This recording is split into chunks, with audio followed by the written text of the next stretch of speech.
Hello বন্ধুরা, কেমন আছো তোমরা? আর আমি তো ভালো আছি, তোমরা কেমন আছো সেটা কমেন্টে জানাবে। আমি আজকে মাছের ঝোল রান্না করছি আলু দিয়ে। এখানে সবজি কচু দারুণ হতো, কিন্তু সবজি কচু নেই, কী আর করার। তো পালং শাক দিয়ে আর সবজি কচু দিয়ে থাকলে ভালো হয়, তবে নেই যখন কী করবো।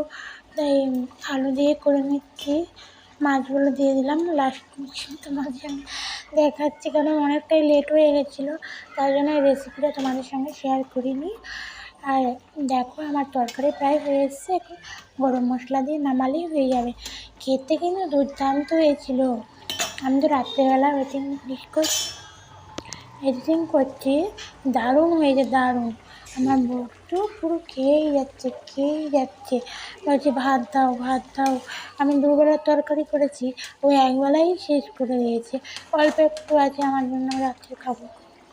তো চলো, তোমরা কে কে খেতে পছন্দ করো আমাকে জানাবে।